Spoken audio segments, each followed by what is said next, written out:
Ready to move in premium triplex villas at Bachapalli APR projects. ఈ మట్టిలో పుట్టిన రేపొకవేళ చావే వస్తే ఈ పాలమూరు మట్టిలో కలిసే మీ బిడ్డ నల్లమల అడవుల నుంచి వచ్చిన బిడ్డ ఈ తెలంగాణ రాష్ట్రానికి ముఖ్యమంత్రిగా ఉన్నాడు. ఈ పాలమూరును దేశంలోనే ఆదర్శంగా ఉంచే జిల్లాగా అభివృద్ధి చేసే బాధ్యత నేను తీసుకుంటా. మిత్రులారా, ఇవాళ మీ బిడ్డ నాకు మీకు భయం ఎందుకని నేను అడుగుతున్నా. ఇవాళ మీ వాడు మీ సోదరుడు మీ మధ్య నుంచి వచ్చినోడు, స్థానిక సంస్థల బాధలు తెలిసినోడిని. జడ్పీటీసీకి ఉంటే బాధే ఉంటుంది, ఎంపీటీసీకి ఉంటే బాధే ఉంటుంది, వాళ్ళ గౌరవం ఎట్లుండాలి, సర్పంచుల మర్యాద ఎట్లా కాపాడాలని తెలిసినోడిని. ఇవాళ వాళ్ళందరూ పనులు చేసి బిల్లులు రాక ఆత్మహత్యలు చేసుకునే పరిస్థితి ఉన్నది. కొంతమంది ఆత్మహత్యలు చేసుకున్నారు, కొంతమంది ఆలి మీద ఉన్న తాలి పుస్తలు అమ్ముకున్నారు. మీ బాధ నాకు తెలియదా? నేను చూడలేదా? మీ కష్టాలు తీర్చాలనేదే కదా నా ఆలోచన. మళ్ళీ ఇప్పుడు శాసన మండలి ఎన్నికలు ఇక్కడ వచ్చినాయి. మన ఎమ్మెల్యే కసిరెడ్డి నారాయణ రెడ్డి రాజీనామా చేస్తే శాసన మండలి ఎన్నికలు వచ్చినాయి. తొందరలోనే ఈ ఎన్నికల్లో పార్టీ పరంగా జీవన్ రెడ్డిని అభ్యర్థిగా ఏఐసిసి ప్రకటించబోతుంది. శాసన మండలి ఎన్నికల్లో ఆనాడు నన్ను ఎట్లయితే గెలిపించారో కాంగ్రెస్ పార్టీ తరఫున జీవన్ రెడ్డిని ఈ పాలమూరు శాసన మండలి ఎన్నికల్లో గెలిపించండి. ఈ రాష్ట్రానికి ఈ జిల్లాకు ఉపయోగపడతాడు.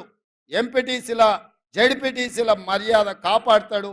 మీ పెండింగ్ బిల్లులను విడుదల చేపించే బాధ్యత జీవన్ తీసుకుంటాడు, సహకరించే బాధ్యత నేను తీసుకుంటా. ఇదే కాదు మిత్రులారా, ఇవాళ ఆలోచన చేయండి. కేసీఆర్ టీఆర్ఎస్ మాట్లాడుతున్నారు, కృష్ణానది జలాలలో 10 ఏళ్ళైన ప్రాజెక్టులు పూర్తి చేయలే. రోజమ్మ పెట్టిన రాగి సంకటి నాటికోడు పులుసు తిని బల్చి అలసిచ్చి ఇవాళ కృష్ణానది జలాలు రాయలసీమలకు తరలించకపోతుంటే పోతిరెడ్డిపాడు పొక్క పెద్దదైనా, ముచ్చుమరిలో నీళ్లు పోయినా, మాల్యాలలో లిఫ్టులు పెట్టిన కేసీఆర్ నోట్లో ఏం పెట్టుకున్నాడని నేను అడుగుతున్న. 10 ఏళ్ళు ఎందుకు మాట్లాడలే? మేము వచ్చినాక కొట్లాడి మేము ఆపాలనే ప్రయత్నం చేస్తుంటే మా కాళ్ళలో కట్టబెడుతున్నాడు, మా కాళ్ళు పట్టి గుంజుతున్నాడు.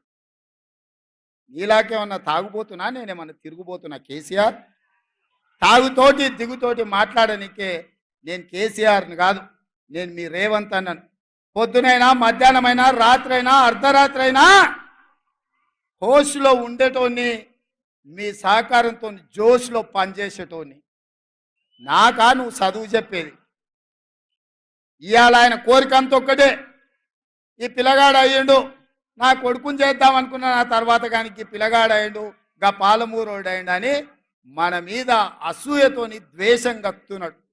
సిగ్గుండాలని కేసీఆర్.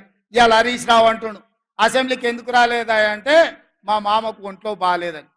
ఒంట్లో బాగాలేనోడు నల్లగొండెం గాడిదలంగా ఆయనకి పోయినా అని నేను అడుగుతున్నా. మొన్నటి ఎన్నికల్లో ప్రజలు బోర్ల బొక్కలేసి బొక్కలు ఇరగొడితే ఇంట్లో వండుకోకుండా ఇవాళ సిగ్గు లేకుండా వీధుల్లో తిరిగి కాంగ్రెస్ పార్టీని తిడుతున్నాడు.